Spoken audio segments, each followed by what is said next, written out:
हाय दोस्तों, मैं Virat sir knowledge motivation blogs में आपका स्वागत है। टारगेट मैट्रिक बिहार बोर्ड परीक्षा, जो भी इससे पहले पिछले अध्याय का वीडियो नहीं देखे हैं तो जाकर इस चैनल पर जरूर देख लें, ताकि परीक्षा में एक भी प्रश्न नहीं छूटे। तो समय न गवाते हुए, क्योंकि वक्त कम है, जितना दम है उतना लगा दो।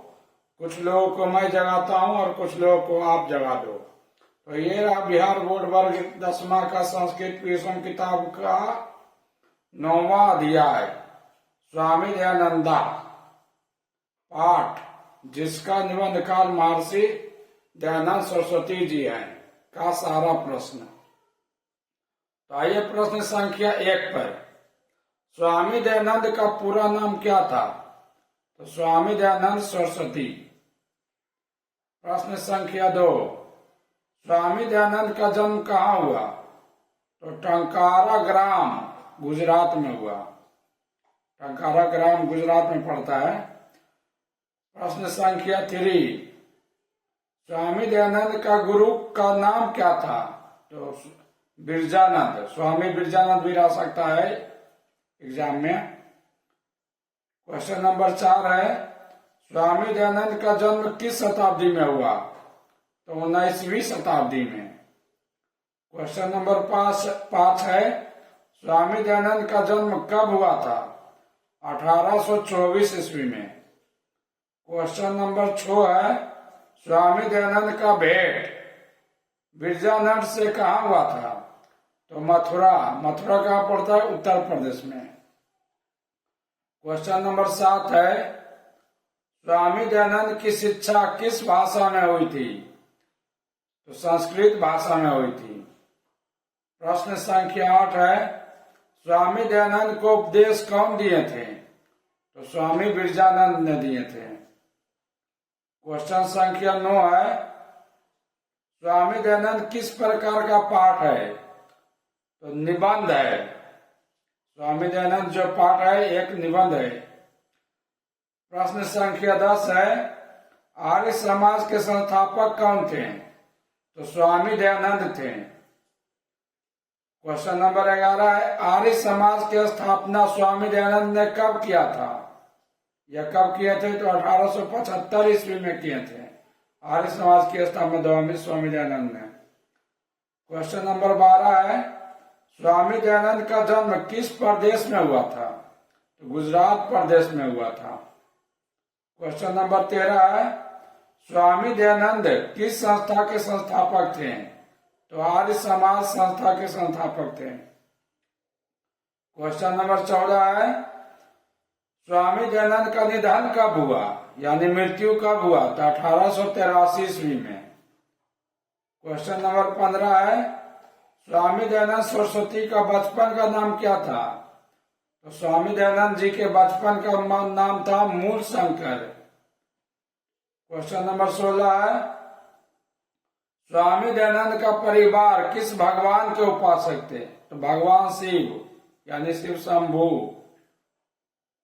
शंकर भगवान। क्वेश्चन नंबर 17 है, स्वामी दयानंद का जन्म किस प्रकार के परिवार में हुआ था? तो कर्मकांडी, यानी पूजा भावना में जो ज्यादा लगे हुए रहते हैं, वैसा परिवार में। प्रश्न संख्या 18 है, कर्मकांडी का अर्थ क्या होता है? ज्यादा पूजा पाठ करना। कर्मकांडी का अर्थ क्या होता है? तो ज्यादा पूजा पाठ करना। क्वेश्चन नंबर 19 है, हिंदू समाज से तिरस्कृत होकर धर्म परिवर्तन कौन कर रहा था? तो दलित लोग जो है हिंदू समाज को तिरस्कार करके धर्म परिवर्तन करने पर मजबूर हो गए थे। 20 नंबर क्वेश्चन है, आर्य समाज की स्थापना किस नगर में हुआ था? तो मुंबई में। मुंबई कहाँ पड़ता है? तो महाराष्ट्र राज्य में पड़ता है अभी। क्वेश्चन नंबर 21 है, सत्यार्थ प्रकाश ग्रंथ की रचना किस भाषा में हुआ था? तो हिंदी भाषा में हुआ था। अगला है क्वेश्चन नंबर 22, समाज किस काल में दूषित हो गया था? तो मध्यकाल में दूषित हो गया था। कहा जाता है मध्यकाल में समाज गंदा हो गया था। क्वेश्चन नंबर 23 है, रात्रि जागरण को छोड़कर मूल शंकर कहाँ चले गए थे? तो रात्रि जागरण को छोड़कर मूल शंकर घर चले गए थे। क्वेश्चन नंबर 24 है, शुद्ध तत्व ज्ञान का प्रचार किसने किया था? तो स्वामी दयानंद जी ने किए थे। क्वेश्चन नंबर 25 है, मध्यकाल में क्या आडंबर दिखावा था? आडंबर यानी दिखावा था, तो धार्मिक कार्य जो था मध्यकाल में आडंबर था। क्वेश्चन नंबर 26 है, मेधावी कौन थे? तो स्वामी दयानंद सरस्वती जी थे। मेधावी कौन थे? तो स्वामी दयानंद सरस्वती जी थे। स्वामी दयानंद जी के बचपन का नाम क्या था? तो मूल शंकर था, जो ऊपर क्वेश्चन आ चुका है। 27 नंबर क्वेश्चन है, मेधावी का अर्थ क्या होता है? तो बचपन में पढ़ने लिखने में तेज तराज। प्रश्न संख्या 28 है, देश विदेश में किसकी शाखा है? तो आर्य समाज की शाखा है। अगला प्रश्न है 29 नंबर, मूल शंकर को किसके प्रति अनास्था हुई? मूर्ति पूजा के प्रति अनास्था हुई थी मूल शंकर को, यानी स्वामी दयानंद जी को। क्वेश्चन नंबर 30 है, प्रसाद को कौन खा रहा था? तो प्रसाद को चूहा यानी मूषक खा रहा था। प्रश्न संख्या 31 है, सत्यार्थ प्रकाश के रचनाकार कौन थे? तो स्वामी दयानंद थे। सत्यार्थ प्रकाश के रचनाकार कौन थे?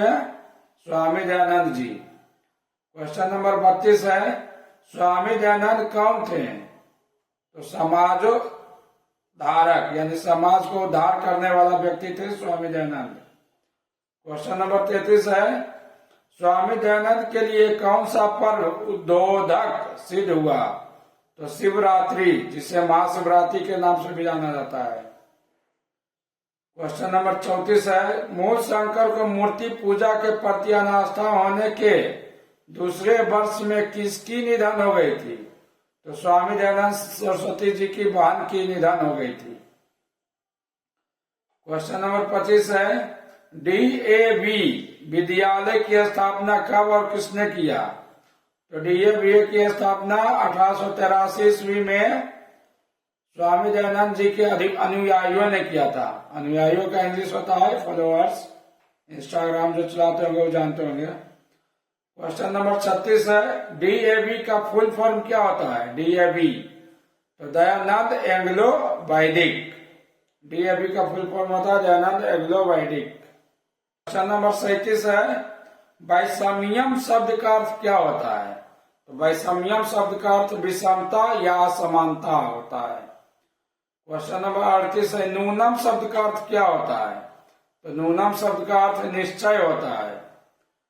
क्वेश्चन नंबर 39 है, विग्रहम शब्द का अर्थ क्या होता है? तो मूर्ति या प्रतिमा, जिसको स्टैच्यू भी बोला जाता है इंग्लिश में। क्वेश्चन नंबर 40 है, आकिंचित कारा शब्द का अर्थ क्या होता है? तो साधारण या तुच्छ। आकिंचित कारा शब्द का अर्थ क्या होता है? तो साधारण या तुच्छ। क्वेश्चन नंबर 41 है, स्वामी दयानंद के शिक्षा की शुरुआत किस भाषा माध्यम से हुई थी? तो संस्कृत भाषा के माध्यम से। क्वेश्चन नंबर 42 है, स्वामी दयानंद घर छोड़कर घूमते हुए कहाँ पहुंचे? तो मथुरा, उत्तर प्रदेश में पहुंचे। उत्तर प्रदेश के मथुरा में। क्वेश्चन नंबर 43 है, डीएवी विद्यालय की स्थापना कब हुई? तो 1883 ईस्वी में डीएवी विद्यालय की स्थापना हुई। क्वेश्चन नंबर 44 है, विहाय और परित्याज्य शब्द का अर्थ क्या होता है? विहाय रहे या परित्याज्य रहे, दोनों शब्द का अर्थ होता है छोड़कर। उसी तरह क्वेश्चन नंबर 45 है, अनंतरम शब्द का अर्थ क्या होता है? तो अनंतरम शब्द का अर्थ होता है बाद में। क्वेश्चन यहाँ पर समाप्त हुआ बाबू। आगे है एक मोटिवेशन। हमारा इच्छा हर घर पहुंचे शिक्षा। मोटिवेशन है जो इस तरह है, जो संघर्ष से परिचित नहीं हुआ, जो संघर्ष यानी मेहनत जो संघर्ष से परिचित नहीं हुआ वह कभी भी चर्चित नहीं हुआ। जो संघर्ष से परिचित नहीं हुआ वह कभी भी चर्चित नहीं हुआ। तो वेल दोस्तों, मिलते हैं अगले वीडियो में नेक्स्ट पार्ट मंदाकिनी वर्णनम के साथ। अंत में मैं कहूंगा दोस्तों, हमेशा हर हाल में रिवीजन करते रहिए, क्योंकि कहा गया है जैसा रिवीजन करता होता है वैसा डिवीजन आता है। ओके बाय दोस्तों, बेस्ट ऑफ लक।